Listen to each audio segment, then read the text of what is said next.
Yo, fight fans. We got a big fight feel this week. Anytime that BMF belt's on the line, it always is usually a banger. And boy, is this one a great one with Max Holloway and Charles Oliveira capping the card from T-Mobile Arena on Saturday, rolling on into a numbered card. It should be just a great card through and through. We got a lot of veterans as well on the prelims and all sorts of good stuff, I'm sure, from a betting perspective.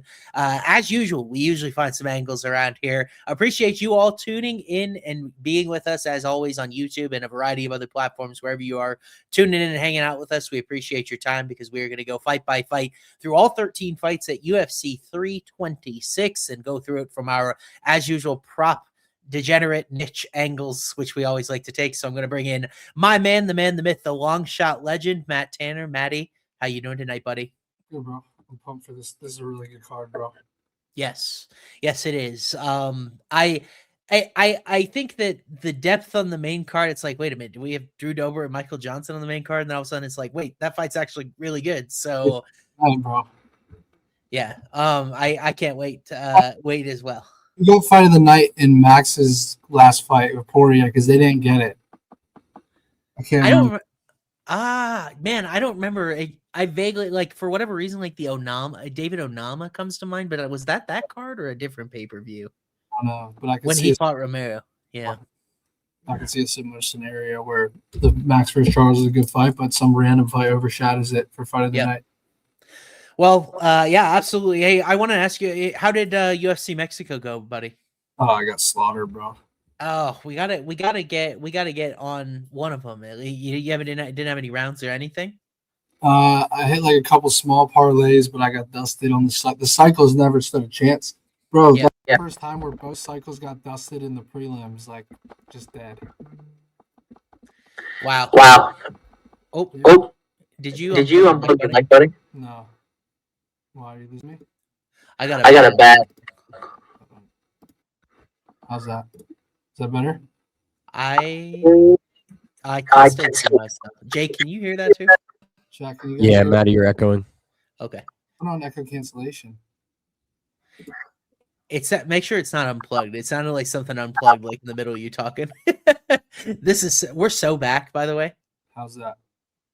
I think that's good. Yeah, I don't hear myself, so I think we're ready to go. We're so back right out of the gates. That's vintage us. But why don't we dive in here? We'll move forward and tee it up here. Very interesting fight to start here, light heavyweight. Luke Fernandez taking on Adolfo Bellato. Fernandez coming off the Contender Series, had a nice run in CFFC, really exciting prospect and really no match for him on Dana White's Contender Series. And Adolfo Bellato looking to get back in the win column. Of course, I remember him from the Paul Craig with the hilarious acting job fight, but that was actually 2 fights ago. Lost a decision to Navajo Sterling in his last bout. So, Matty, what do you think of this matchup here? I like this guy, Luke. He's new to the UFC, but like he is 30 years old. So I don't really think this is like a spot where you have to be that careful coming off Contender Series where normally you would on some younger guys. But I think he's well-rounded. He's a good finisher. And his grappling's good. He submitted Phil Hawes in round 1 in a grappling match. So I kind of like this guy, bro. I'm not big on Bellato in general.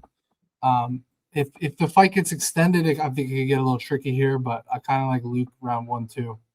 Yeah, are you averse to maybe an angle because you're not sure if it'll be sub or ground and pound, or you think we might get some distance striking here? I mean, I'll lean the KO here.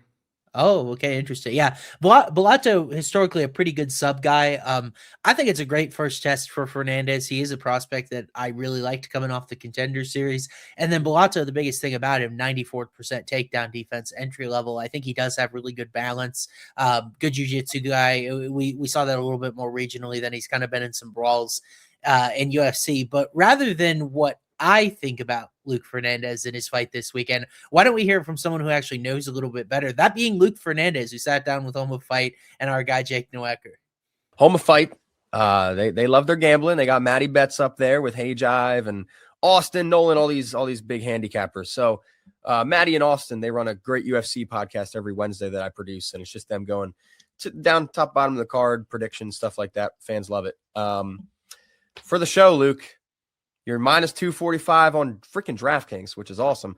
But how are you getting it done? What should these people bet on you? And, nothing nefarious here. This is just for the fun podcast. I mean, I like to throw hands.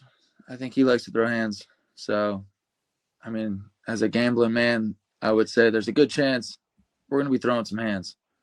So, I like my odds of getting it done inside the distance with some hands. But like I said, I'm a well-rounded MMA practitioner, so I'm not afraid to grapple. But yeah, I'm looking to put on a statement. So that's what I'll say about that. I mean, I don't necessarily disagree. I think Fernandez might have a harder time getting this one to the ground, and I do think that his stand-up is probably pretty underrated. And Bellato, 46% striking defense. Matty, I was kind of leaning a knockout here at distance, because I think a lot of people think he's going to grapple because of all of the prowess that he's had regionally and what his Contender Series submission looked like. But I do think he's going to throw hands. I don't think he's telling us I don't think he's telling us a lie. So I like it. The question is, does Bellato wrestle? Because Fernandez is no subs professionally, but he has that anaconda choke against Phil Hawes. So that would be a crazy one. It's 15-1 on the submission. 15-1 overall, or the anaconda specifically? Fernandez is 15-1 on the submission. Bellato's 7-1. 15-1 is crazy, bro. That is really crazy for a guy coming off. I mean, I guess he did get the knockout on the Contender Series, but he like you said, he's been in a lot of grappling matches regionally. Maybe some of that is they just don't think Bellato is gonna it's gonna allow for any ground time.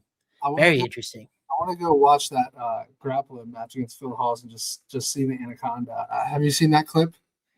No, I haven't.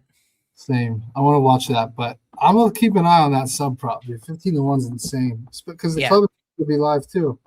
Yeah, it's interesting to me. I don't know why I had any sort of hesitation, but it feels to me just like I kind of like Fernandez as a win piece here. I don't feel like the money line is super high. I have minus 230. Has it grown? I had minus 2. Yeah, it's minus 235.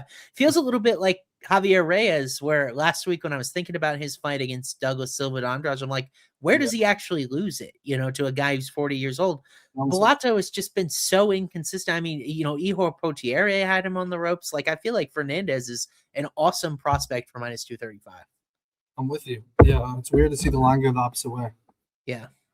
So maybe we'll bookmark that as a potential safe parlay, which, by the way, safe parlay, 5 out of 6. All you guys ever tell me in the comments is how weird my voice is and all that stuff. Are you cashing the tickets? Are you cashing the safe parlay? I'd suggest maybe focusing on that a little bit instead, because we've been red hot with that.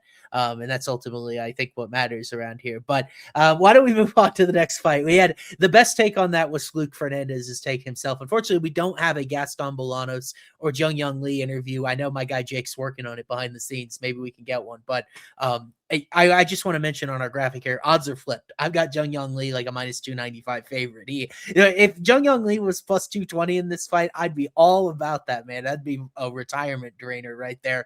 But he is stepping in on short notice, actually, in this fight for gosh, I can't remember the guy.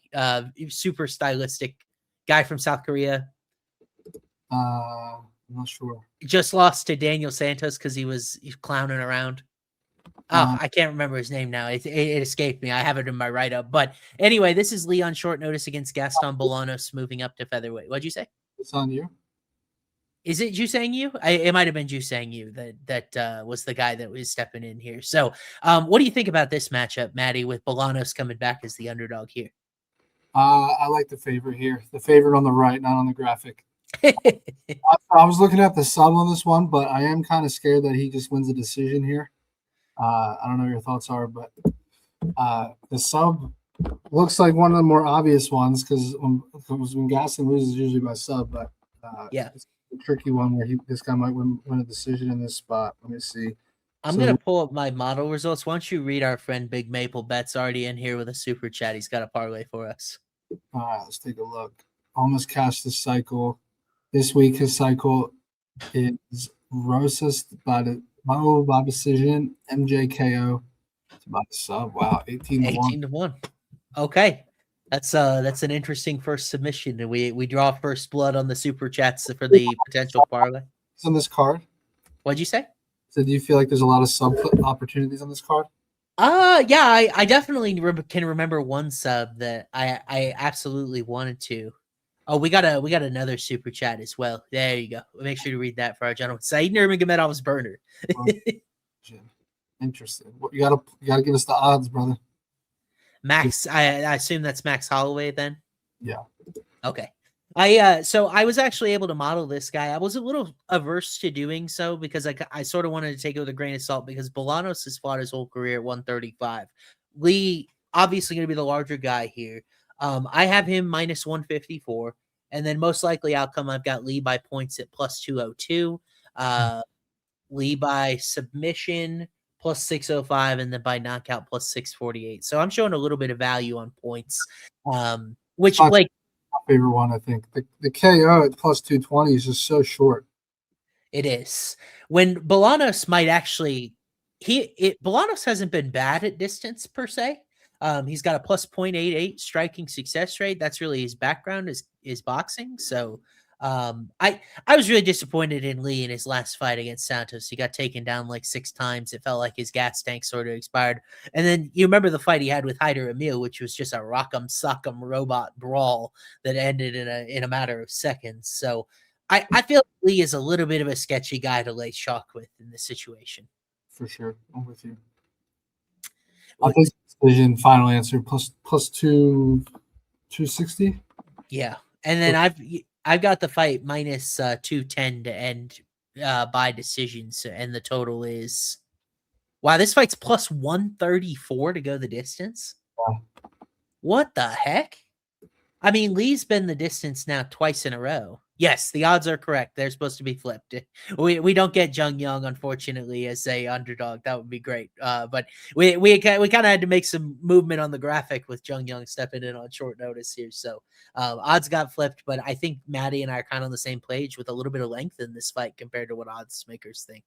For sure. All right.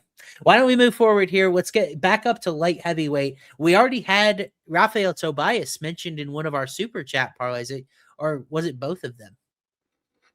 Yeah, it was both of them. So Rafael Tobias by submission, a early chat lean here against Nurgozhay.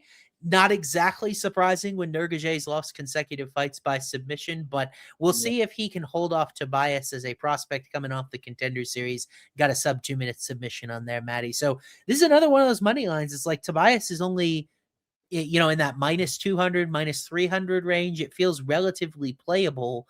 I'm looking for what FanDuel's got right now. Minus 210 is all Tobias is right now. Do you think that there is a little bit of danger in that, or is the Brazilian a good bet here? No, I like him, and I think the super chats were on the sub, right? Yes. Yeah, I'm seeing plus 190 on FanDuel. I don't see a number on Hard Rock yet. But again, I think there's a lot of sub opportunities on this card in general, bro. Yeah, that'll help some cycles. Well, yeah, I think in the first however many 5 or 6 fights, there's like literally 2 or 3 fights that I get him by sub here. Yeah, especially if you include the first fight of the night here, and then the next fight I think we'll talk about. But there's so many sub opportunities, it's insane. That is so weird to me that it's so long, like because Nurgozhay has been in 2 grappling exchanges in UFC, and he got submitted quickly in both of them, and they were by like hard to finish submissions. One was a Kimura, one was an Ezekiel choke. It's just crazy. What'd you say? Never been knocked out either. Yeah, Nurgozhay hasn't. And I feel like at distance, if this one stayed at distance, Nurgozhay would theoretically be the guy that maybe was a step ahead. No? Yeah. I think it's close, but yeah. Yeah, Tobias is an interesting prospect. He's only 22, but he's got 15 pro fights already. So level of competition, definitely a little bit of a concern. But I mean, frankly, Nurgozhay hasn't done really a lot to give me a lot of hope in him. He comes off the Contender Series. Sometimes you get these guys off the Contender Series that they come from a regional background. He actually had a good win on the regional scene against Emiliano Sordi, a guy that had been in PFL in a while. We felt really good about his level of competition, and the dude has gotten quickly tapped twice. And I'm thinking to myself, here's a young athletic guy that comes in and showed that he can get the fight to the ground, and what if he actually gets his back this time? You know, it's like I'm sure Tobias knows how to get to a rear naked choke in his sleep. So Yeah. Tobias by KO is plus 350. I don't know why I have like my face is probably white, like I saw a ghost, because I'm like, what am I missing here? All right, we got a huge super chat here. Rob Font decision, Charles sub 16-1. If you want to make it a cycle here, you can add RoboCop at 40-1 odds. That's not bad, bro. You get to choose, bud. Whatever you want to go with is Matt. You know, if Matty will pick it if you want to do it. So, you get to choose if you want to make it longer or not. It's your $50 share. A picture of these other ones. I forgot. Yeah, we got another. Man, these guys are flying. They want to, Matty. They're feeling good about you this week because they are flying in. Here we got another one. Montes sub, Cody decision, Holloway KO. That's fucking juicy, bro. 34-1. Wow. Montes sub is interesting. I haven't even taken a look at what the number would be, and then Holloway by KO. I think there's going to be. I would take the over of 3.5 subs on this card. I think I would too. Yeah. Because I even like a couple of sprinkles, like longer shot sprinkles compared to. You too. What'd you say? Fernandez one's even sneaky.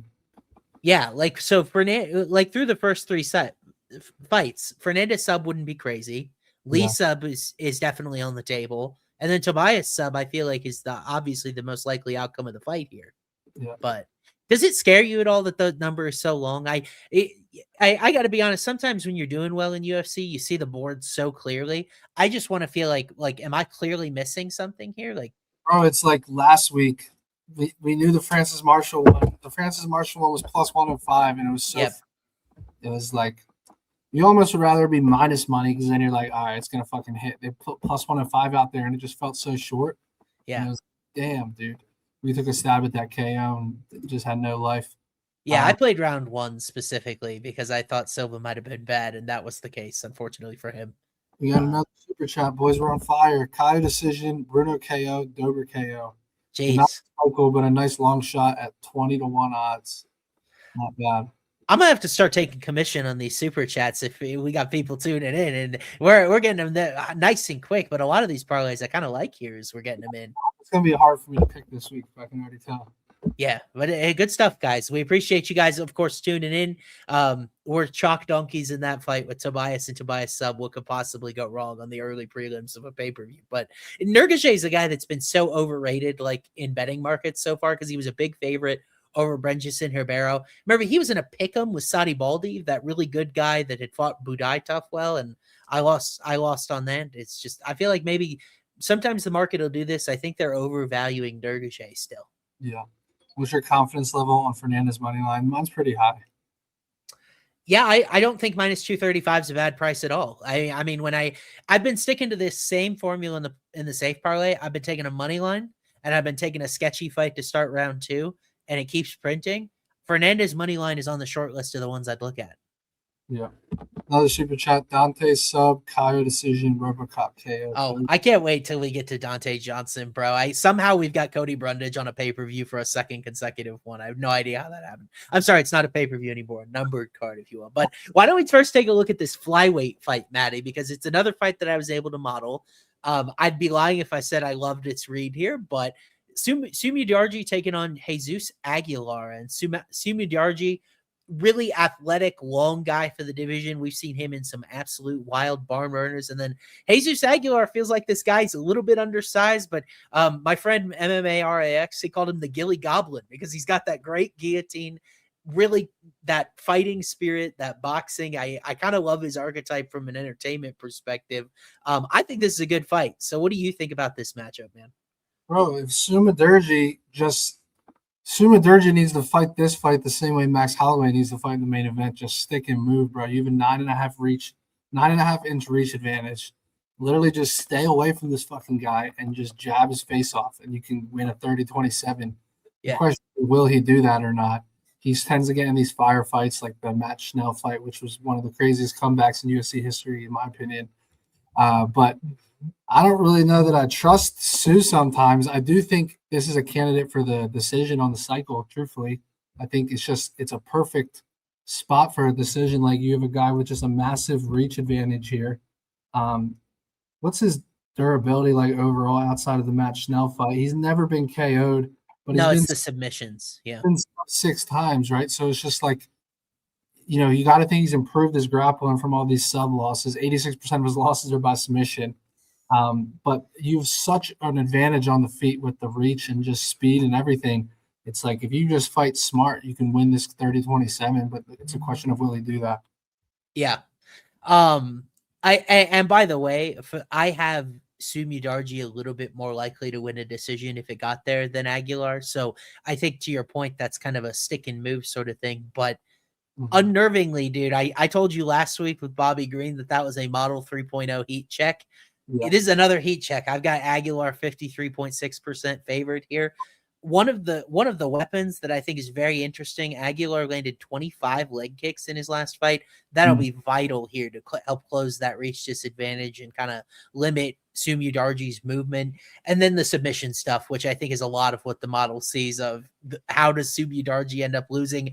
I don't think he's going to shoot in this fight. He would be ill-advised to do so, but Aguilar's a guy that I think we've seen in competitive grappling fights against like Mateus Mendonça, and others. A lot of people don't grapple him because they're afraid of that guillotine. But I do think if Aguilar was able to get top time here, there'd also be a submission liability. So I like Aguilar at like plus 200 or so. I'm kind of waiting to bet it because this line is inching wider, but this just to me feels like a very, very wide line for a guy in Mudaerji that hasn't always been the most reliable customer. Yeah, I'll tell you one thing that's interesting. You mentioned those leg kicks. If he can have any success on the feet and even like get a couple takedowns but not sub him, plus 525 on the decision here. Really? Yeah. I've got it plus 303. That's a phenomenal number. That's a really good number. What's sub? Plus 450, which is the trap, right? Everyone's going to be on that. I'm almost right in line. I'm plus 409. Yeah. I of those two, I prefer decision. I do too. Jesus struggled with grappling talk. I agree. And by the way, Mudaerji's entry level takedown defense, 71% is very good.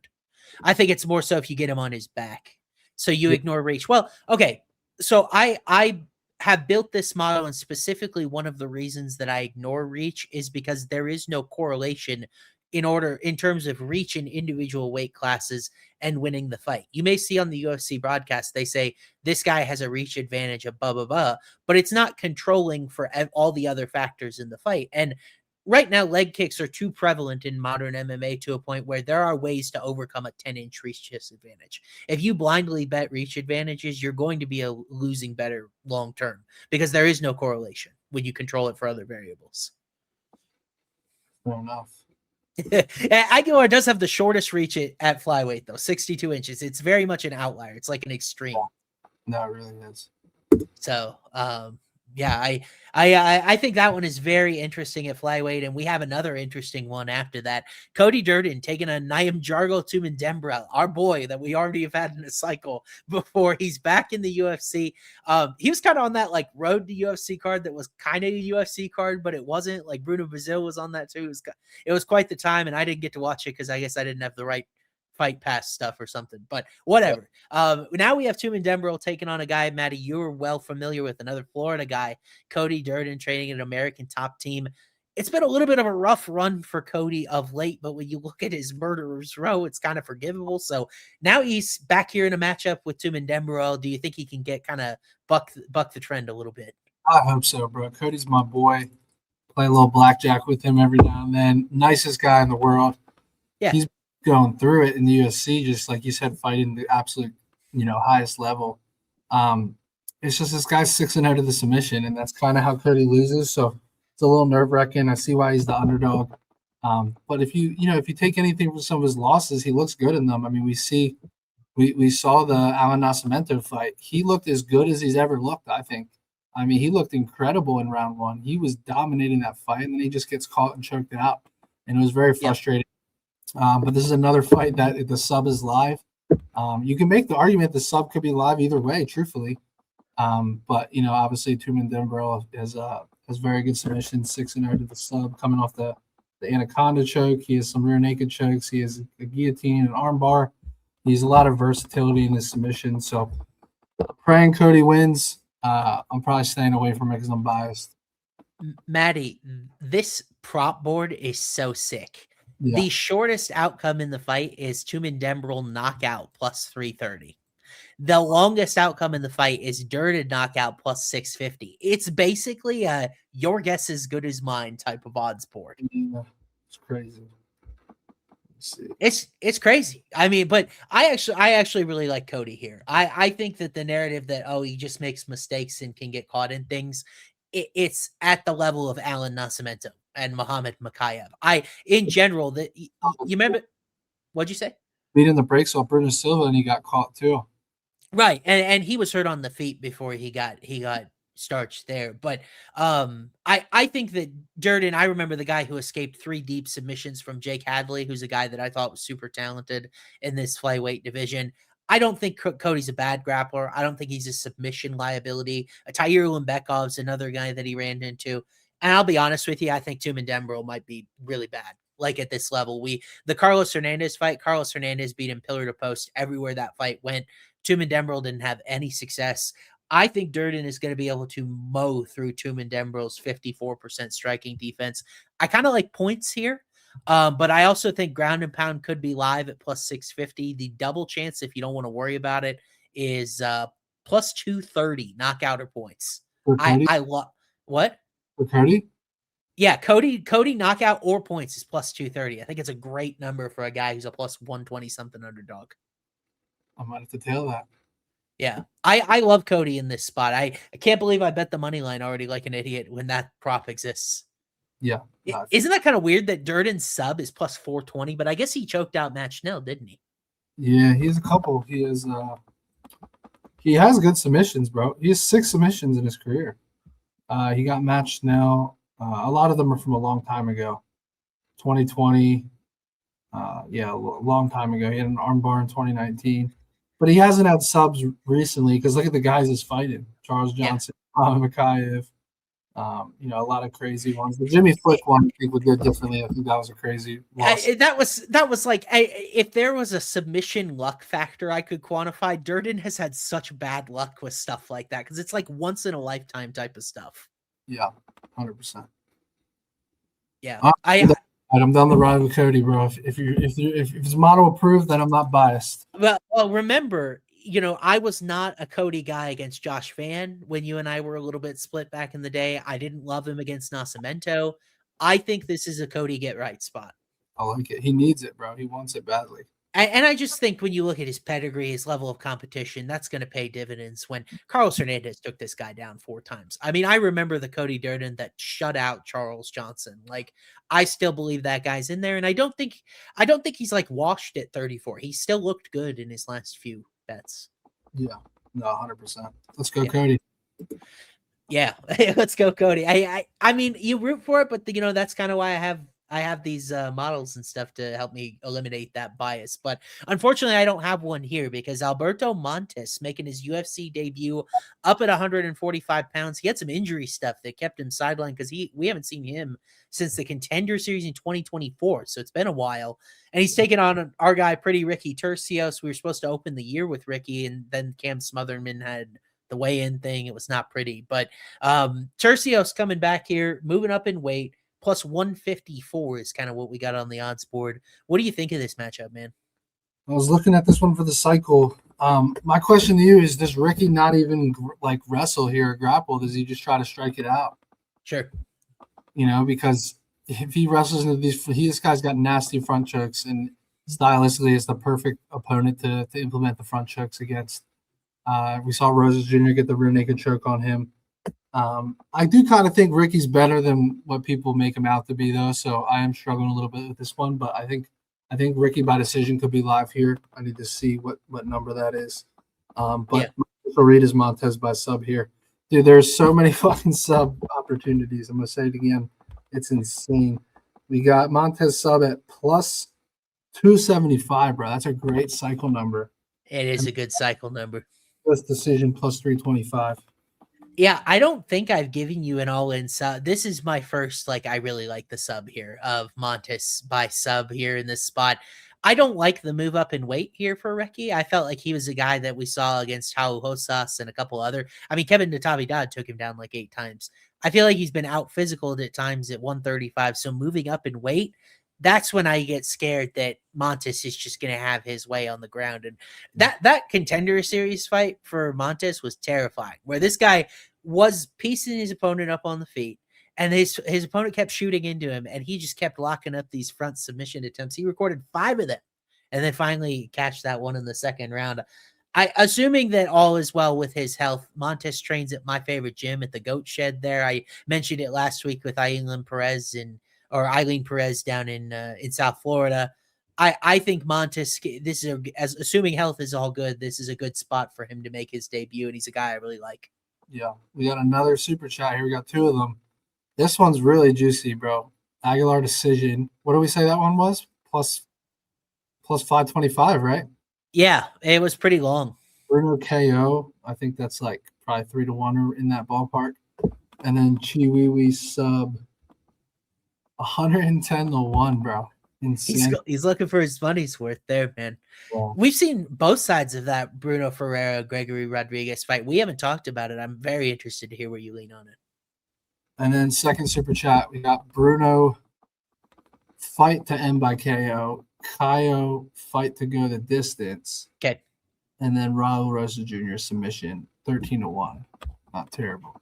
That's a good flexible cycle. That's a safe cycle if I've ever seen one. Now we're speaking my language. Yeah. I get that. I go, wow. Yeah. It's more of like a bicycle. That's like more of a start to a bicycle in my opinion. Yes, those are bicycle legs, 100%. By the way, we went with my favorite long shot last week, and it didn't end up working out. Bobby Green decision was looking great until Zellhuber couldn't even make it, and then we knew Cheeto was what? Like the first guy in UFC history to lose as like that sizable of a favorite 3 times. It was like -900, -500, -400, something like that. Yeah, I was like, it's insane, bro. You were telling me last week, and I know you will have very fair questions about Bobby Green's chin, but I'm thinking to myself, I'm like, I don't think Zellhuber's any good. That's just the thought I couldn't get out of my head all week. And unfortunately, he's not. Is he still on the roster? Did they cut him? Esteban guy, Ribovic. And it ages poorly for him, I think, more than anything, bro. Yeah, and then Esteban lost to Nazareth after that fight too, so maybe Rabovic's not as good as we saw. Hey, Hayden said that Turcios just exists. That's so true. Not good tenacity. Like he's like a fighter in spirit, but I just think he lacks some skills. I'll never forget that fight against Ayman Zahabi that Turcios had, where he landed like 12% of his significant strikes. It was like some dude practicing anime kicking moves in a mirror or something. It was wild. All righty, why don't we move on here? Because we got Cody Brundage for a second numbered card in a row. What else could a man ask for? He's taking on Dante Johnson off of a really bizarre fight against Cedric Dumas. I have no other way of saying it last December. Matty, this seems like middleweight shenanigans if I've ever heard about it. What do you think about Brundage and his latest chance to get off the schneid? I think this is a much better matchup for him than the Cam Ralston fight, because Ralston's just a giant with like really good technical striking. Jackson's kind of a smaller guy that Cody's not really outmatched too much in the reach department, and he's still kind of unproven. Do you see this guy's transformation? He's actually Hey Jive's football teammate. I don't know if you saw that. I did see that. And by the way, it's Dante Johnson. Our graphic is wrong. It's Dante Johnson. We're tripping today. Yeah. But yeah, I think the odds are wide for sure. These are one of these fights that Cody somehow pulls out, bro. I don't know if I can get there on this money line, but I don't know. I don't know, bro. There's too many fights this card I'm biased on because Cody and both Codys are my boy, not Garbrandt, but Cody and Durden and Brundage. Now, is my audio bad for anyone else? Or just this guy? It's definitely been a little bit quieter than normal. Okay. But if I lay out, I can still hear you just fine. Why can't I increase it? I don't know what's going on. I haven't had any issues with this. Oh, well. I'll try to speak up. Yeah, it sounds all right. It's just I've had to be disciplined about not talking over you, which is probably better for the show anyway. But I gotta say, Dante Johnson is just a super athletic guy. Like, I mean, I was very surprised by both his grappling skills and his cardio in that Dumas fight, because I thought if it was going outside the first round, it was kind of an all bets are off type of thing. But he ended up choking up. He ended up choking out Dumas in round two. Yeah.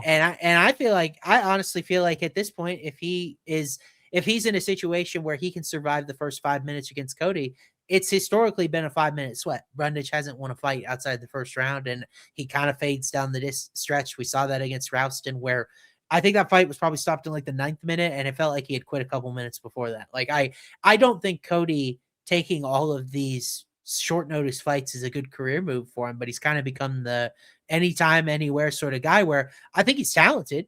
I think he's durable. He's been in there with guys like Mansour Abdul Malik and Rouston and all these killers, right? But I just think at the end of the day, Johnson probably has more longevity the longer this fight goes. This feels like a delectable spot for that 5-minute sweat that I like to play. That starts round two type of thing, because I think a lot of people might play Johnson round 1 KO because you just look at the guy and he looks like a knockout artist. But Cody's tough, and I think when they're fresh, he might even be the better guy, but he just hasn't had the longevity, I think, to make it count. Is my audio any better? It sounds good. I turned up the mic, so hopefully that helps. Yeah, no, I'm with you. I think Cody's way more alive in this fight than his last one. I think was he similar dog odds? He was a bigger dog than this. I think Rouston closed almost minus 1,000, right? Wow, that's crazy. But I mean, Rouston's a big, long, talented. We just haven't seen a lot of Johnson, and I get a little wary of these guys that come down from larger weight classes because there's just so little skill at light heavyweight and heavyweight. You know what I mean? It's like, it's scary when they go down to 185. And as I mentioned last week, these guys are legitimately good at 185. But I still think Johnson round 2, round 3 is probably the angle that I like here. And Brundage just isn't as sustainable. I need a little bit bigger number than this if I was going to get there. Interesting. Did Rouston really only close like minus 315? Oh, Salkild was a big favorite on that card. I was thinking of Salkild on the Australian card. Yeah. That had the big long odds. Let's look at outcomes here. Dante by decision 6-1, KO's minus 180. Was plus 500. Then you got Cody by decision 12-1. Cody by all three of Cody's props are double digits. KO's 10-1 and sub is 14-1. Let's see what round 2. To start round 2, minus 120, minus 115. I see you, bro. I love that. I love that. If anything, though, if you like Cody, I think I'd play him round 1. Yeah. So what is Brundage round 1 here? Because I think that's ostensibly his money line. 13-1. One is 12-1. Yeah. I mean, at that number, it kind of makes a little bit more sense. But my fear is that Johnson seems to be this really durable special athlete. I mean, I love and fight to get the round 2, bro. I'm playing that at minus. Me too. Sure. Yeah, and then if you add on Johnson, like I tend to do, it is plus 120 or so. Like Johnson and fight starts round 2, so you get him in the rest of the fight. Cody, it's just the longevity thing that scares me. I mean, he lost a decision to Dumas and Eric McConico. There's really no coming back from that. If the fight goes later, I don't know if he can win that 3rd round and give it a shot. Another super chat. The Tobias fight to end in round 1, Johnson to win in round 2, Durden in round 3, 58-1. Insane. Wow, take a picture of that one. If you want, choose one of mine and add a leg. Too complicated. I don't know what he means by that. All right, too complicated. We got to get rid of these peasants. I'm tired of reading these dumb comments. No, can you put that up there? Because we get a lot of comments. I just want to address this. We get a lot of comments about my voice, man. Be gone. I want to address this. Who do you think has to listen to my voice all day? You don't think I know what I sound like, man? I have it worse than any of you, so... All right, we got. Is there any play you have on here though? Like, is there any besides fight the end round or get the round 2? I'm gonna play Johnson, and fight starts round 2 with small sprinkles of round 2 KO plus 420 and round 3 KO plus 1300. I like fight the end in round 2. It could be very interesting. What's that pay? I'm looking. Plus 260. That's really short. I got plus 325, so that's a little better. Oh, that's a nice number on that, because that's way ahead of FanDuel even. Yeah. Tell him, Austin. Tell him what? I know what my voice sounds like. I have to live with it every day. Feel bad for me if you can. But why don't we move up here, because it's featured prelim time, and this one could be a really, really good one. Xiao Long usually is in back and forth scraps and brawls, and Cody no love Garbrandt here on the other side. I think the UFC knows this one's gonna be fireworks, and that's why it is the featured prelim. It could be a good fight. Matty, what do you think about this matchup? I'm not surprised to see the younger guy, maybe a little sturdier chin at minus 158, but do you give Cody Garbrandt any shot here? I mean, just simply looking at like this guy's durability, he's been knocked out 3 times, so you have to give Cody a puncher's chance here. Yeah. But man, like it's just very telling to me that Cody's a dog here. Like you'd almost like him more if he was like a pick'em or minus 120. Like it's just I don't know, bro. It's just tough. This guy's a scary motherfucker. Look at him. Shredded too. Yeah, I mean, Xiao Long is a Terminator, bro. Like physically. I did cash on Figueiredo sub on Cody pretty nicely. What is Xiao Long sub in this? You can't possibly go with another sub. It's 7-1. So man, like I wonder if you just bet every fight to end by sub if you make a profit this card. Maybe you and I are on quite a few so far, like as primaries. What the fuck? I don't know, man. If Paoni Barcelos had this guy's back and couldn't sub him, I don't think Xiao Long's going to. But we've seen crazier things in MMA. I kind of like a 15-minute war here, dude. I really do. I think this fight's going to be hella fun. And Xiao Long can be kind of sloppy in some of these exchanges. And we know Cody has had some chin and durability issues. But I kind of, in my write-up, I wanted to examine, is the narrative on Cody correct? He really hasn't been lulled into this sloppy brawl since 2019. That was the Pedro Munoz fight. And he's really kind of fought measured and under control since. He had the knockout of Brian Kelleher. And then you look at his last 2 matchups, Figueiredo and Barcelos. Those are losses for a lot of guys in this division. I'm just afraid. I don't think Xiao Long's very good, because he's been fighting a lot of guys fresh off road to UFC in that sort of realm and environment. And Garbrandt's a guy that, at the very least, he's still very fast. He's got great entry-level takedown defense. And the striking defense has always been the thing where I believed in Cody, because his defensive fundamentals aren't bad. It's when he sees red and he's put his chin up in the air that things happen badly to him. So I actually think I like Cody points here. I've got it plus 266, and I think it's a decision where he is out volumed, but he lands the more meaningful shots and wins a tight one on the scorecards. 300 could be a nasty cycle leg for a decision, bro. Especially if this is a 3-round war. What's Xiao decision? Oh, it's the shortest outcome. It's plus 175. Yeah. I can get there on that Cody decision, bro. First of all, I've seen it trended on Twitter, the Cody parlays 27-1 on all 3 Codys. Is there any life to that?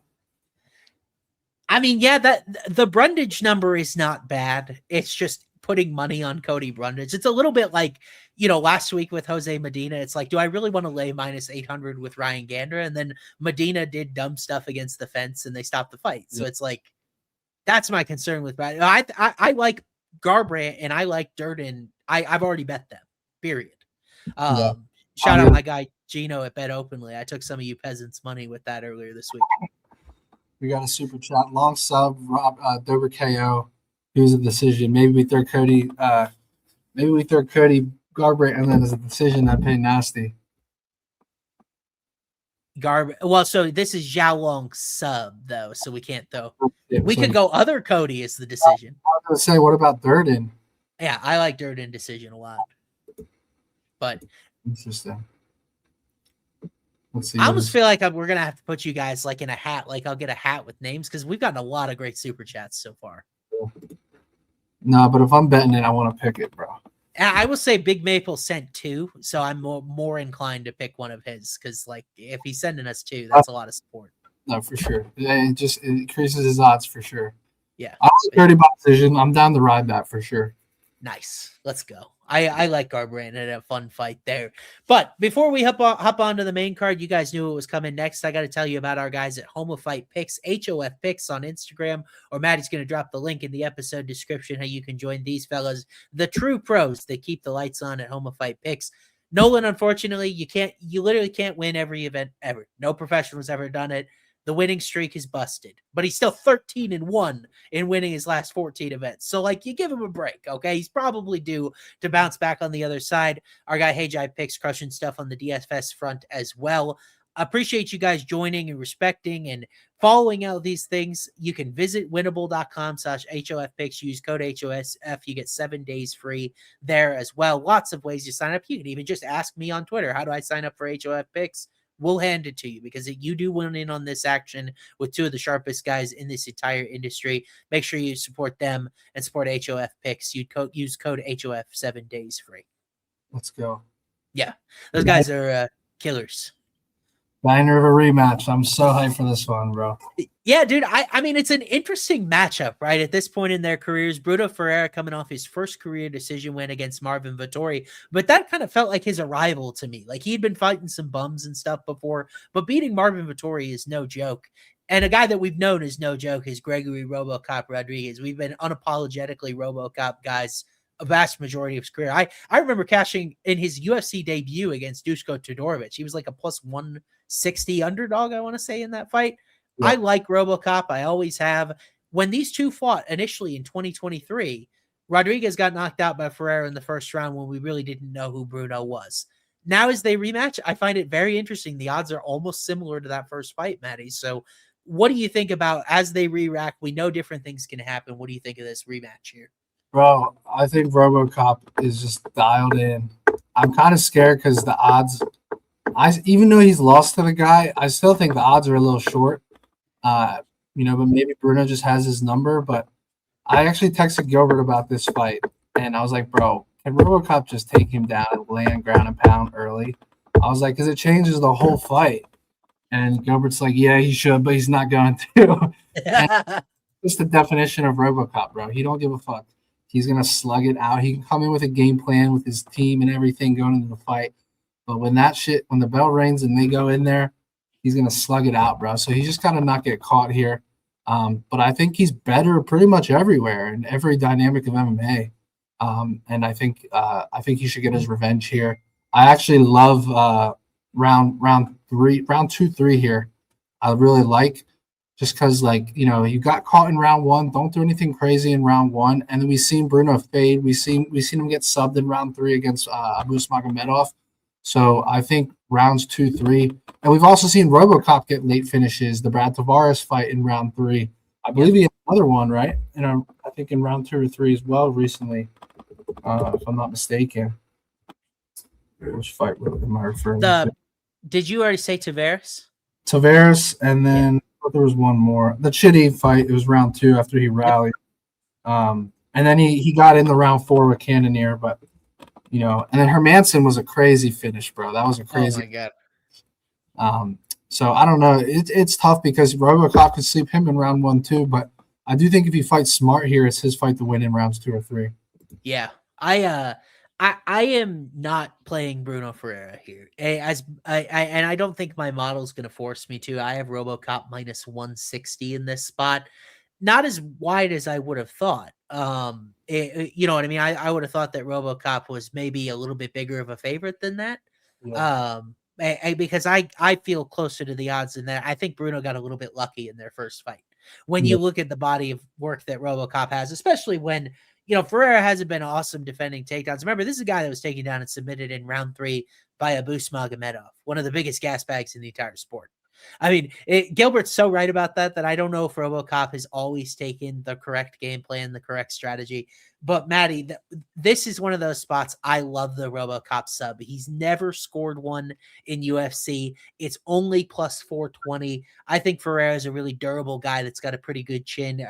Nursultan Ruzaboyev actually got the best of him there. It was like kind of it was like an off balance punch, and Ruzaboyev was able to land a quick, clean right hand. But I think RoboCop sub, there would be no more fitting way of kind of closing and putting a bow on this, where that loss really halted RoboCop's momentum and kept him outside the rankings for a long time. I think RoboCop is a significantly better MMA fighter than Ferreira. To me, when you look at that Vettori performance, I was just more disappointed with Marvin. I felt like he didn't put enough numbers out there. He didn't give himself a chance to win the fight. When with the commentators, like Rogan was roasting Ferreira for the way he looked, because it didn't seem like he was in great shape.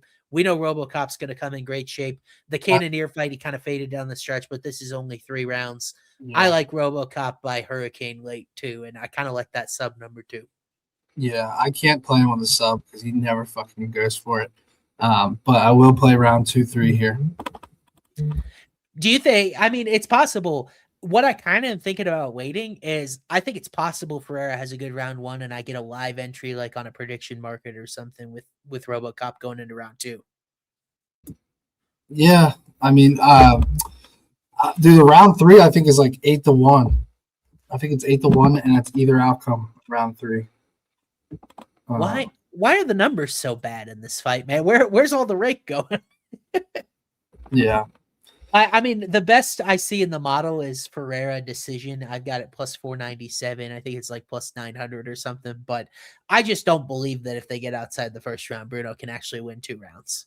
Maybe if this line lightens and I like saw a point spread, but it's Bruno KO or bust for him in my view. Yeah. And I get this sometimes where, like, if I'm close on model value, I'm just rooting for RoboCop here. I don't want to bet against him. Yeah. Bro, you can take RoboCop minus 200 and Bruno plus 270. You can't lose, bro. In theory. In theory. I'm hoping for a live entrant there. That way I get a little money behind RoboCop, but I guess we'll see. Why don't we move up onto this next fight? Another one of your guys. We had RoboCop, and now we got Drew Dober, a guy that you've historically been on a lot. The gold standard for chins cosmetically, Drew Dober in UFC, taking on Michael the Menace Johnson in this matchup of favorites that we didn't know we needed. We gotta work on spelling, Matty. We gotta get some slides cleaned up here. Michael Johnson. But we know who these guys are. They've been around a lot at this point. I got MJ around -1. Unnoticed if you didn't say it. I know. Nothing ever goes unnoticed when we got a typo on the slides. You know that. But what do you think about Dober as a slight dog in this fight? So he's my favorite dog of the week at like plus 125, plus 120. Now it's like I would not bet his money line at this number. You know, you lose 15, 20, 25 cents now at this point. I'm very nervous on him. He was my biggest play of the week 2 days ago. I took his money line. I gave it out. But I am a little bit nervous. I'm going to be honest, just because Michael Johnson does his good accuracy and Dober, doesn't have great head movement. But I do feel like Drew Dober, like if you want to go back and watch the Bobby Green fight, it's kind of encouraging and discouraging at the same time because, he finished Bobby Green, who's kind of a similar style, but he was getting pieced up for like 5 to 7 minutes in that fight, and then he just found the shot. So I do think you're kind of nervous that Dober drops round 1 and then he's chasing a finish here. But I do think he's the value side at plus 120. Now I'm not so sure at the current price. Okay. And we got do you remember the comment we got last week that they thought it was asinine that I put forth that King Green would put Michael Johnson in a body bag. He would leave the octagon on a stretcher, guys. I promise. That's crazy, bro. I promise that King Green would destroy MJ. And by the way, I say that because I support you here. I have Drew Dober 56.2% likely to win. I've got the KO.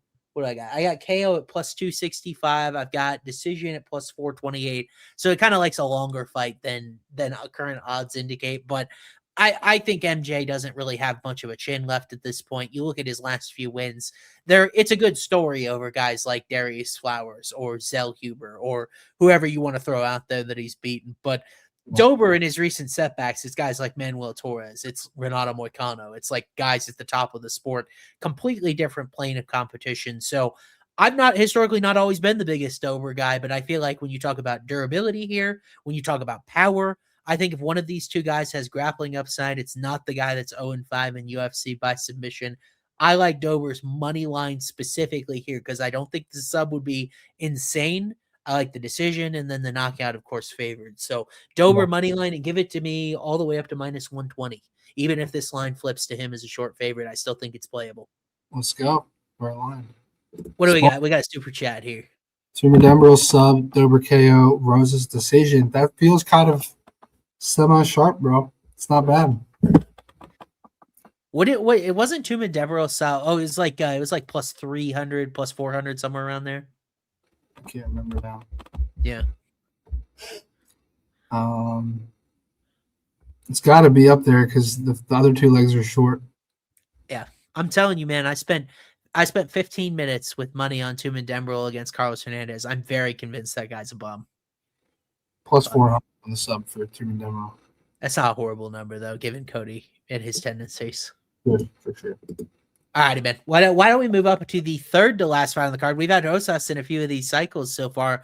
Maybe we'll figure out what to do with him. The 21-year-old Mexican phenom. I asked last week, I was like, where is he? Apparently, he didn't want to go back to Mexico. He had some illness stuff the last time he had that back there. We'll be happy to take him at T-Mobile Arena this weekend. He's taking on Rob Font in sort of a coming-of-age sort of fight at bantamweight to see if he can kind of bust into the rankings. Matty, Font coming back plus 176. Not unfamiliar territory for him as an underdog. What do you think of Chihuihuas in this spot? I'm really struggling with this one, bro. I'm going to get your insight here. You know what's crazy is I actually had Chihuahua by KO and smacked it on the Terrence Mitchell one. Yep. And now I look at, like, it's 10-1 here on this spot, which sounds crazy. But the kid's 21 now. You know, he's fighting in the UFC since he was like 17. His striking's improving. Rob Font's been through some wars with Cheeto and freaking David Martinez. Yep. And then you have the back take and the ground and pound upside. I know it sounds crazy because it's the longest outcome of the fight minus the Font sub. That Font sub cannot be 45-1, bro. That's got to be 50. It is 45-1. 45. I'm checking that. Have you ever seen an outcome that high? I'll give you 60-1 up to $100 if you want. Where the fuck? Is it FanDuel 45? Yeah, FanDuel's got 45-1. Oh my god, you almost have to sprinkle like $100 on that just out of principle, bro. Club and sub, or I think Font has some subs, doesn't he? Yeah. That's an insane number, dude. I mean, he can't sub him in a pure grappling match, but in MMA, guys get hurt, guys get tired. That's just, I mean, Rob Font has 4 subs. Isn't he a black belt? Yes. And by the way, he was able to stay safe against a lot of these killers that he's fought. In Matsumoto, Kyler Phillips. Sandhagen. I think this fight, we actually had Bo Nickel on the pod yesterday for you guys that want to check that out. It's on the Show Me the Money channel. Just went live a couple hours ago. Sweet. But Bo Nickel, I think, and Grant Dawson both picked, I think they picked Font by decision. Or Bo said that this fight's a lock to go to the distance, he said. Okay. And I think Grant had Rosas, but I don't know. I kind of think this is a Rosas by decision play here. It's the shortest outcome, though, of the fight. He's struggled to get these subs against the higher level competition. It's hard to think he'll get a knockout, even though I just tried to sell you guys on it. But I'm just thinking I think the most likely outcome is clearly the decision, and odds makers agree here. Yeah. But you see a world where he gets his back on the ground and just lands damage, or even in like full mount because Rob Font stays on his back. Like, it's just hard to see Rob Font go so long with Corey Sandhagen and then these killers and knock out Adrian Yanez and then Rosas Jr. come in and fucking finish him. So it would be an insane. I mean, the UFC, I think, would love that if Rosas Jr. comes in here and finishes Rob Font because it's going to help his star power. He's still only 21 years old, but I think Rosas Jr. by decision is how this fight plays out. Say theoretically my model gets the Jesus Aguilar fight right, because I told you I had him favored and that was a heat check. Here's a Stephen Curry half court heave. I've got Rob Font 55.2% likely to win here. So I've got Font favored, and that Font has always been a model favorite because he's got these great numbers, plus 1.66 striking success rate. Yeah. The takedown defense is concerning, but we saw him beat John Matsumoto in a fight where Matsumoto landed 7 takedowns. Like, that doesn't really matter as much anymore. And when we've seen Rosas recently against Vince Morales and against Aori Qilong, it's been the inactive, sort of not eventful takedown game. if Rosas hasn't added anything with his hands since the last time we saw him, Rob Font's piecing this dude up, and I think he's going to win the fight. It's sort of the decision that UFC would hate, and I think they're trying to do Rosas a favor because they look at Font. He's historically had a hard time getting taken down. But I mentioned it last week with Angel Pacheco. The cartel guys are so good at defending off their back. Like they may not be able to get up, but they also can help avoid submissions. And I think you get into this weird spot where Font's on his feet for a little bit, lands a few jabs, then he's on his back for the rest of the round, and we do the damage control thing. Now I remember what Grant Dawson said on the pod. He said that his prediction is Rob Font so tired of being on his back that he's actually going to gamble to get up and get choked. He said that's how the fight's going to play out. So that'd be crazy. Interesting. Yeah, I don't think Font's get up is horrible. I mean, he was able to get back up against Matsumoto a few times. And frankly, dude, I just think Matsumoto is not only a better wrestler and grappler than Rosas, I think he's a better fighter. I think he's a better wrestler. I don't think he's a better grappler. Than Rosas? I mean, Rosas has those long limbs that Matsumoto necessarily doesn't have. Yeah, that's fair. So maybe his jiu-jitsu off. I like the Cody Garbrandt number. It's a similar play and matchup here. Yeah. What is Font decision here? Font decision is 3-1 plus 330. I mean, it's not what the UFC wants, but it's like I kind of feel like I have to trust this read because the model's been doing so well, and like I see it. Discrepancies in UFC history, 17 years. I don't know if we've seen anything longer than that. Yeah, and by the way, my model sort of like. You'd think it's like a big advantage for Rosas. It pulls it back a little bit because Rosas is still very far from his analytical prime as well. For sure. So, like, he's not even close to the best we're going to see from him in UFC, and it knows Font's best days are behind him. So, it's not as bad as you would think. Like, I have basically my weighted age advantage for Rosas here is 77.9%. So, it's not like 100%. That's fair. All right. All righty, man. Why don't we move on? We have not discussed this fight, you and me, all week, so I have no idea what you think about it. I'm so interested to hear because we got Caio Barriao taking on Reinier de Ridder at middleweight. I really like both of these guys. It's a shame that one of them's got to lose here. But RDR hoping to get back in the win column after the unfortunate performance against Brendan Allen. Same could be said for Barriao, who came up short against Imavov. So what do you think with Barriao, I guess now up at like minus 300 or so here in this fight, bud? I like Caio in the fight. One thing I will say, I'll give you some Nancy Pelosi inside information on RDR. Looking insane in camp. He's local here in South Florida. And I'm working with Regenerate, which is an official sponsor of the UFC. They do all the peptides and that shit. I'm talking to the owner. I was just at his place last week. He said that they actually looked at Reinier de Ridder's blood work. And like, the whole narrative of, hey, De Ridder was not himself in that Brendan Allen fight, which is expected. He had like 5 fights in like a year or so. But he said that this guy is literally night and day health-wise, and he's a totally different person. Like, and all the pictures just came out today or yesterday. RDR looks way more shredded. He looks way more dialed in. He's had a little bit of a break here after the loss to Brendan Allen. So I do think RDR is the value side.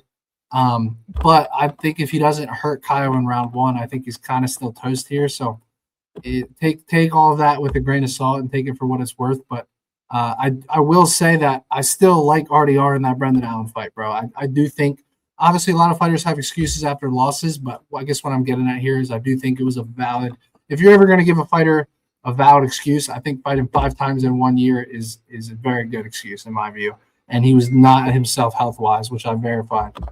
Well, yeah, I mean, and you can look no further. RDR won round 1 in that fight, and he just sort of wilted down the stretch. I was going to cash my ticket. I was like, this is easy money. And then he just waited, and Brendan Allen just out-grappled him. Yeah. By the way, my favorite bet in this fight, I like it to go the distance. Minus 144. I think it's a good number. I got it minus 186. So, like, I think there's value there. And really, when you kind of think about how these two are going to match up stylistically, is it going to behoove Caio to try to take this to the ground? Or would he rather stay standing? He's going to fight this guy like he's Paul Craig, bro. Yeah, and that's kind of what I think too. But at the same time, De Ridder's a very savvy guy, really good head defense on the feet. And he's got those weird knees and elbows where he was able to score at distance against Robert Whittaker too. So it's like karate style of footwork that like he's not going to allow RDR to do what RDR did to Bo Nickel. yeah. Got more experience and better footwork, and he can kind of move around the octagon. So like I feel like Kyle could win a decision, but if RDR comes in too aggressive, like the Robert Whitaker fight, that should have ended by KO, but he survived somehow. I think that's Kyle's path to a knockout is Sure. let RDR chase him and countering him. I think that's his path to a knockout. So I think it could go either way, decision or knockout here, but I'm going Kyle, and then the price is better on the KO. I haven't been inclined to, and I don't think I'm inclined to play DeRitter money line here, but I think this is a spot where you could talk me into the point spread. Maybe he gets some top control time in a round or something like that. I think it's a pretty close fight, but I do sort of lean Barriao as like a straight pick myself. For sure. So like I kind of like the total. Ritter point spread? What? You said you could get to a day Ritter point spread? Oh yeah. If I can get plus 3.5 and he wins a round. It does look good in round one. Yeah, and he looks good in round one, and he stays fresh. But I agree with you that I think his longevity in this fight's going to be better than it was in that Allen fight. Kaio's probably the worst finisher out of the fighting nerds, if we're being honest. Like he's a good finisher, but I mean, 5 KOs, 4 subs, but 8 wins on the scorecards. And I think that's just more of a stylistic thing where he's not one of those guys that chases finishes, bro. Like, but if he's fighting an aggressive guy like RDR could walk into a finish. And I think that's how my gut tells me this one's playing out. Yeah. I don't know what it is. There's something about Kaio that just feels like not solidified to me. Like, yes, I think he's very, very good, but his resume coming up the ranks just wasn't super impressive when you consider the struggles Paul Craig had against some others. Abus Magomedov, a close fight with him. The Cannonier fight I thought was kind of his coming out party, but at the same time, Jared's like 40 something. Yeah. So like, I know DeRitter is not perfect in his own way, but I think at least the fact that DeRitter can at worst neutralize any sort of grappling that he has, or at least make it dangerous, makes this fight very interesting to me. I'm with you, bro. All righty. Do this main event, bro. I got to use the restroom. Chat, tell us in the comment who you like. I'll also break down the card. I'll be super fast.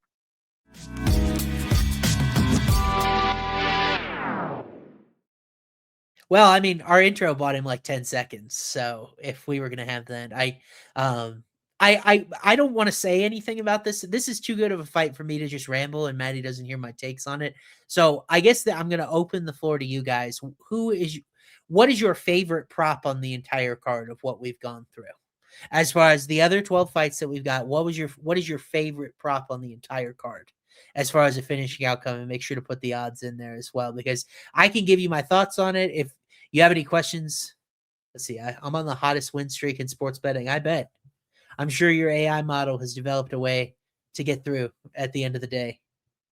But font decision, like I said, I do like that a lot. I've got it plus 144. I think it's just too long. Favorite dog on the card font. I don't think Rosas has it in his heart currently. That's an interesting take. He's just a young guy, and I think his skill set is developing. And I don't know about you. I wasn't exactly the most mature guy at 21, and I'm always in all of these guys in UFC that can come in and that have that sort of age, and they can stay that discipline to compete at the highest level this early in their career. I kind of always like fading those super young prospects, guys like Chase Hooper historically, a little bit with Rosas against Christian Rodriguez, where it's just like, it's hard to be that locked in and be that mature at that age. And so when it'd be one thing if it was a pick 'em, but then it's another thing when Rosas is -2, -250, -300, or whatever he is in that fight. So I kind of agree with that. Matty, I just opened the floor for questions because I was not going to talk about this fight without you. Fair. It's too good. All right, now we're ready, though. Max Holloway taking on Charles Oliveira, BMF title fight. Two of the maybe most notorious BFFs. It's these guys and Conor McGregor pretty much is like a Mount Rushmore of this lightweight division, just being complete and total badasses with extreme aura. Holloway right now has the strap. Charles Oliveira is looking for it, buddy. I don't really need very much of an intro, other than asking you who you got and how. All right, so it's funny because me and Gilbert and Wakana talked about this fight like a year ago, and I've been so big on Max Holloway in this fight for so long. Yep. I'd be lying if I said I'm not scared right now, bro. Because I feel like the whole world is on him. He's minus 220. And a lot of people make good points about, like, hey, who has he fought that has the grappling, like the submission grappling at this level? And then you go back and watch the Dustin Poirier fight, and Poirier had him in a guillotine, that he couldn't finish, which would have been a storybook ending, by the way, if Poirier would have finished that guillotine. But I think my gut tells me, bro, I think Max Holloway by points here. I can get plus 260. He's got a stick and move for 5 rounds. But we've seen Chandler go the distance, or we saw Oliveira go the distance with Michael Chandler. We've seen him be in some fights that have kind of stretched out now. It's not just finishes. And it's similar to, what was the other fight we were just talking about? The Kaio fight. Like, Kaio can win a decision, but if RDR just is so much pressure, so pressure heavy, he can get caught. And I feel the same way here. Like, I don't think Max Holloway is going to march Oliveira down and just chin him. I think if Oliveira did what he did in the Islam fight, right, like throwing a flying knee, coming down and just getting like a hook to the face, I think that's a way he could get knocked out. Same with the Korean Zombie fight against Max Holloway. Holloway was just going to style him and win by points, but Korean Zombie was like, fucking, I'm going out of my shield, and he just comes forward aggressive. So I think Holloway wins a decision, but if Oliveira gets too reckless, just trying to pressure him, then I think Holloway could obviously knock him out. But I can't fault anyone that's playing Oliveira by sub here. The one thing I'll say, what does everyone try to do in BMF fights? They try to finish out by their outcome. So Holloway by sub would be the most BMF thing ever. And then Oliveira by knockout would be a very BMF thing. So those numbers are insane. So there's so many ways this fight goes. I don't have a great answer for you guys, but my final answer is going to be Holloway by points at plus 260 I can get. I mean, I'm with you, and I think I texted you earlier today, is that as much as I want to have this super cool betting angle, it maybe is the most my models ever aligned with the sports books, which kind of stinks because I don't have this definitive angle. I've got Holloway minus 164. So Charles is right about there where you could think about playing him, but it's nothing special. I've got the fight minus 239 to end early. It's minus 230 on FanDuel. The little bit of value I see is potentially an Oliveira decision, and like I just hope both guys have fun. I'm with you. And by the way, there's no rooting interest here as well because both of these guys rule. And never root against them. And do you think the winner of this fight gets Conor McGregor in International Fight Week? Because I think that makes so much sense. I mean, what would either of them have done? I mean, like, why are we giving Conor that fight in particular? I guess because he's Conor, but yeah, I mean, yeah, you can line that up. That's fine. It just makes all the business sense in the world. Could you imagine Max Holloway versus Conor in International Fight Week, bro? They're going to do a $25-30 million gate. It's a no-brainer. So either one of these guys is going to destroy Conor. Conor hasn't fought forever. Someone's going to pay to watch it, and it's just going to have the aura back to it of these super, like these UFC superstar type fights. I think, who do you think Conor matches up better against? Oliveira, because he's got the knockout chance. Yeah. But like, I by the way, I want to speak on this when I say there are some arguments. Yeah, I like McGregor Diaz 3-2 at 170. Yeah, that McGregor Diaz 3 is a much better fight for both of them to be at least a little interesting. Holloway is the squarest bet of all time against the best finisher all the time, club and sub.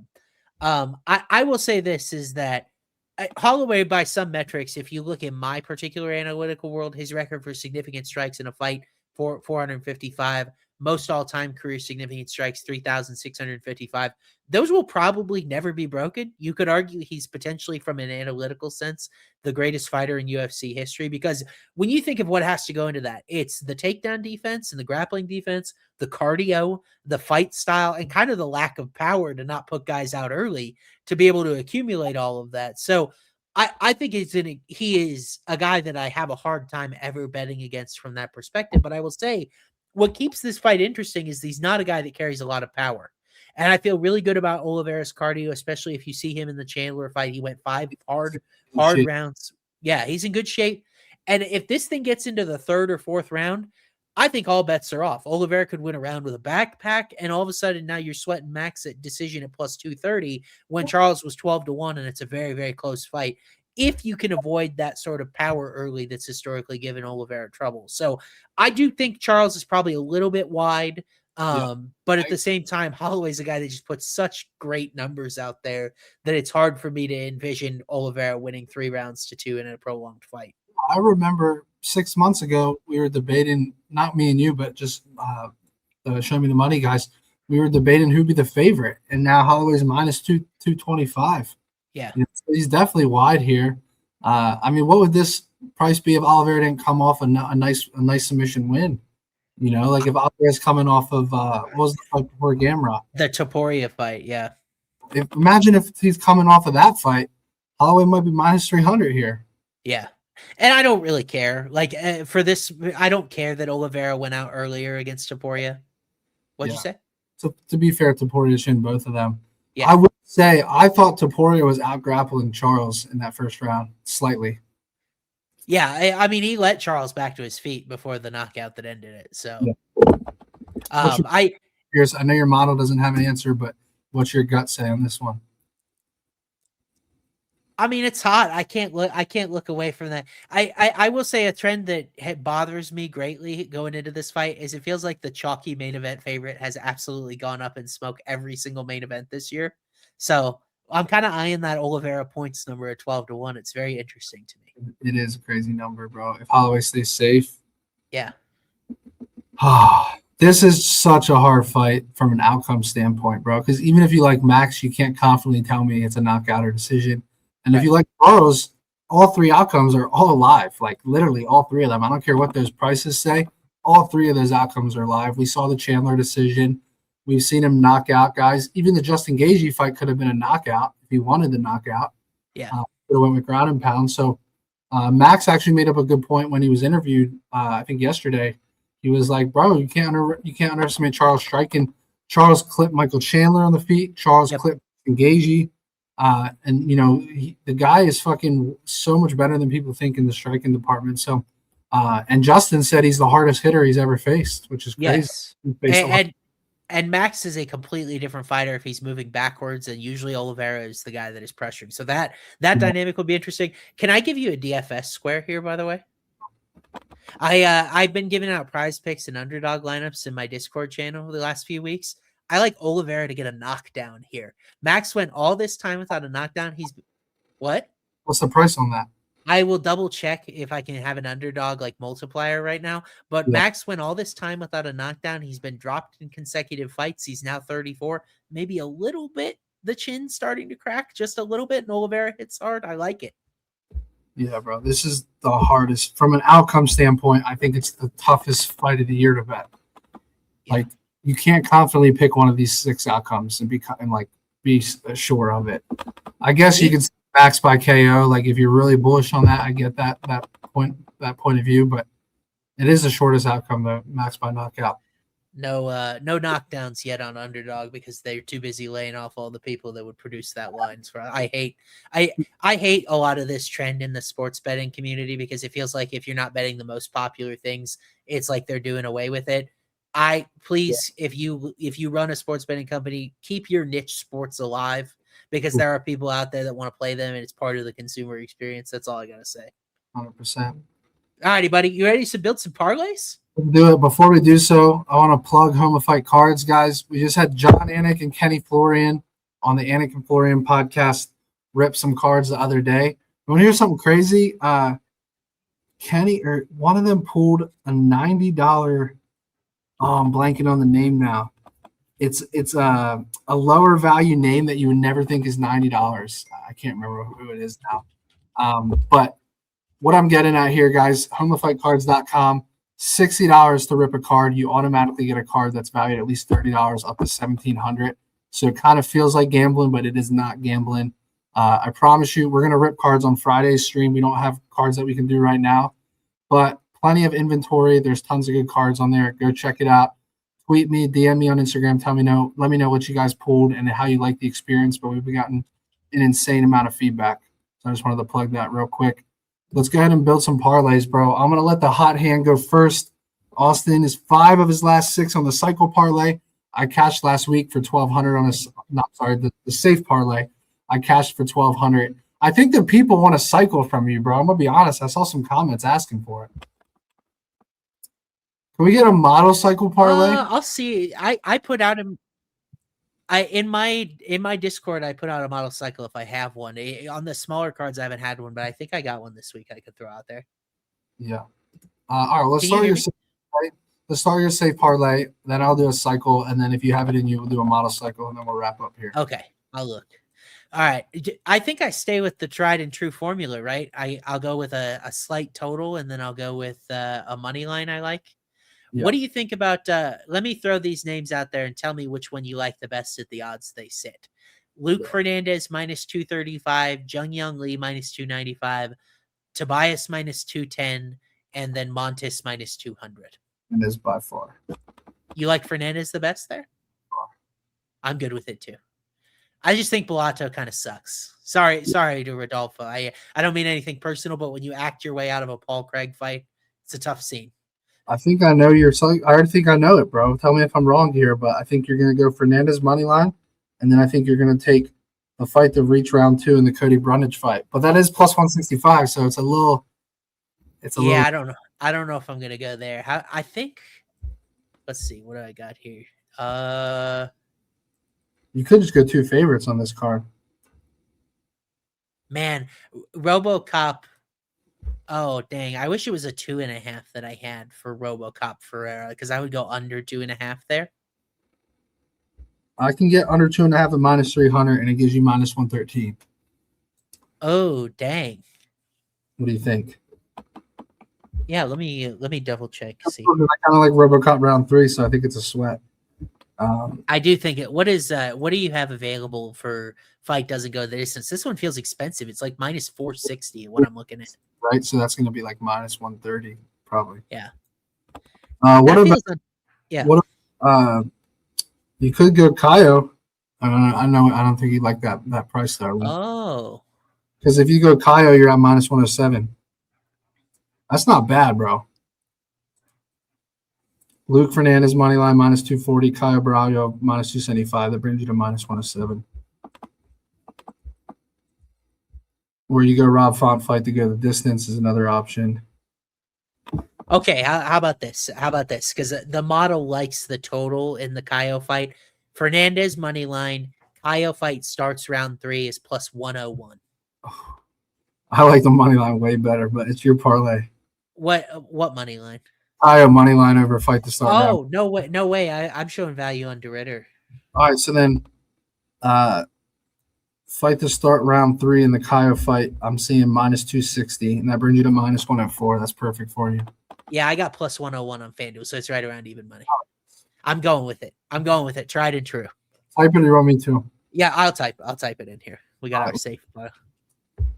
Should I fucking build a cycle, bro? Because I haven't been hitting them. Maybe I need to build one on the show. Yeah, maybe that is the momentum we need. All right. It's got to be approved by you. That's the key here. Let's go Montes by sub. Okay. Plus 275. Let's go. Do I dare go Cody G by decision? Plus 300. I like that. And then. Do I have any KOs? RoboCop KO plus 165, 38-1. That's a tough number, man. I wish we got a better number there. I just need a shorter KO because the sub and decision are kind of good numbers. Lengthy. Yeah. I mean, I can take. What do you think about Dober KO, bro? I like it, but it's a little. I mean, that number is even shorter. Plus 175. Oh, it's plus 175, so that's 40-1. I'm closer on Dober KO than I am RoboCop KO. Let me take a peek at one other one here. Dude, you know what's crazy? No, I can't do it. I was going to go Fernandez KO, but that sub, I think I'm going to sprinkle on that 15-1 sub, so I don't want to do it. No, I think I got to go Dober, bro. I think you're right. Because the main card, I don't really love that many KOs. Truthfully, I like the Xiao one, but we're not really as aligned there. So I'll go Dober. We get Yeah, I'm not gonna play any prop in that Dober fight, so give me a rooting interest and I'll lay this with you if you go Dober. Montes sub, Cody G decision, Dober KO, plus 4,025. Boys. There's the show cycle parlay. I like it, dude. You gonna lay that? Where you have that at Hard Rock? Yeah. Okay, sick.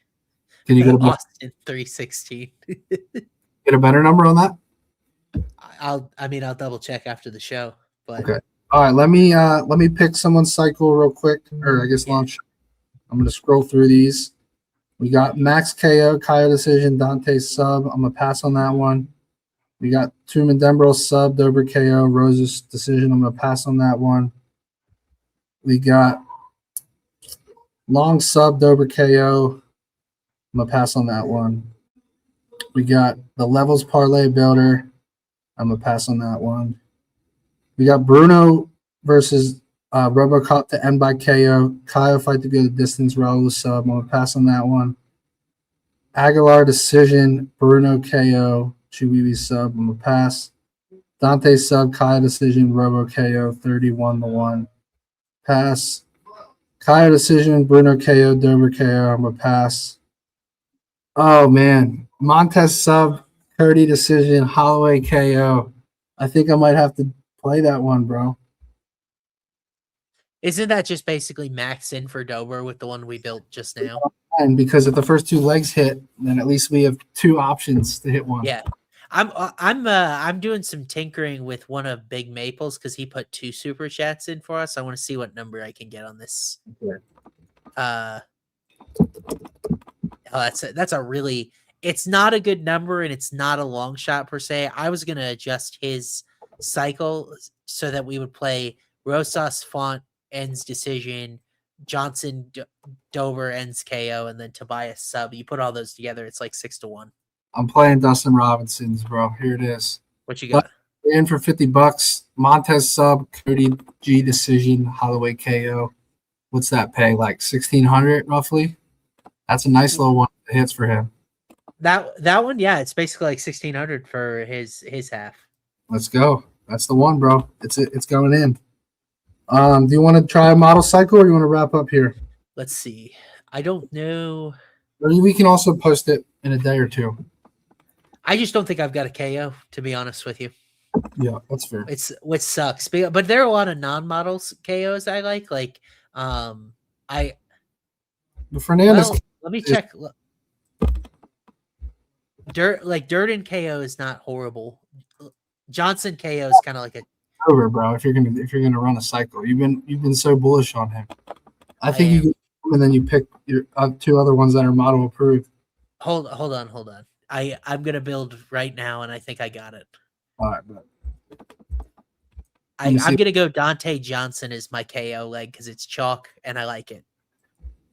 What's even the difference though? The ends KO versus okay, so ends KO is -220, Johnson KO is -165.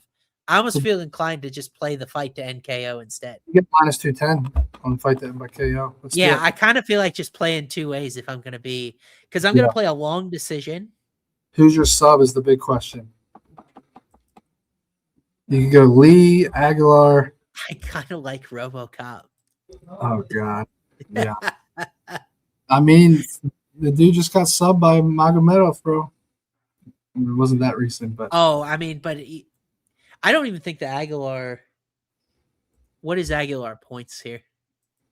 550. Yeah. Shoot, that's got to be it because I've got that decision plus 303, Figure out that one on the model because it's such a big gap.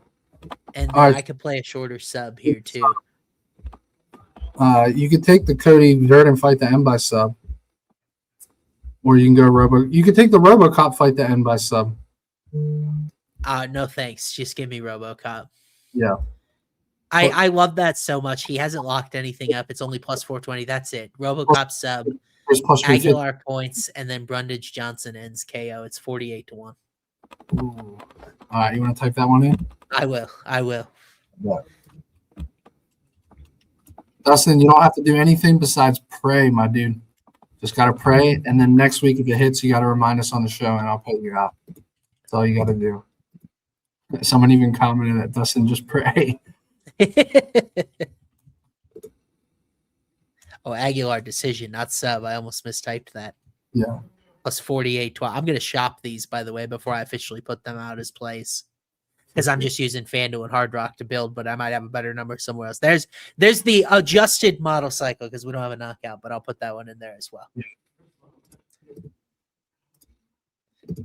What if, dude, that ends up hitting and it's because I took Cody K1 because he sparked him in the first round, and I took Cody Brundage with the ends KO. That's live though. It's just the problem is Bruno is. How did Magomedov get him? Was it a rear naked choke? Yeah. Bruno goes for those, bro. 2 weeks ago when you went to the bathroom, I swapped in because you're like, you went with a super chat that was Neo KO, and I made an executive decision. I added Medic in there as well, and the leg hit because of that. Yeah, that's crazy. Which I didn't envision it, but all right, boys. all right. That's our show. Do we have a show next? I feel like they've been coming fast and furious with these Paramount cards here. Yeah, we have a card. We got like 7 more weeks straight. I think it is. Oh, now you're speaking my language. Yeah, we got an Apex card. Man, Kevin Vallejos already in a main event against Josh Emmett. Emmett is always a live dog. See his odds? What is Vallejos? I saw minus 500, but I don't think that's like a realistic number on Sportswix. But I saw on like Best Fight Odds or something on Twitter. I saw minus 500 for Kevin, which is insanely wide. But I get it because his boxing is Emmett just gets tagged, bro. He does. I mean, Emmett is. I've always liked Josh Emmett too. I feel bad that these are the matchups that he keeps getting. He got Lerone last fight too. That sucks. I want to see Josh Emmett win a fight. Yeah. But we'll be back with that card next week, guys. Thank you so much for joining us. We appreciate all your support and all of your comments, even about my voice in the feed there. Thank you so much for your engagement, for hanging out, previewing the fight with us. We can't wait for the fights from Vegas on Saturday. But until then, best of luck. We hope all of your bets cash. May the scoring be in your favor and all that good stuff. And we'll see you later.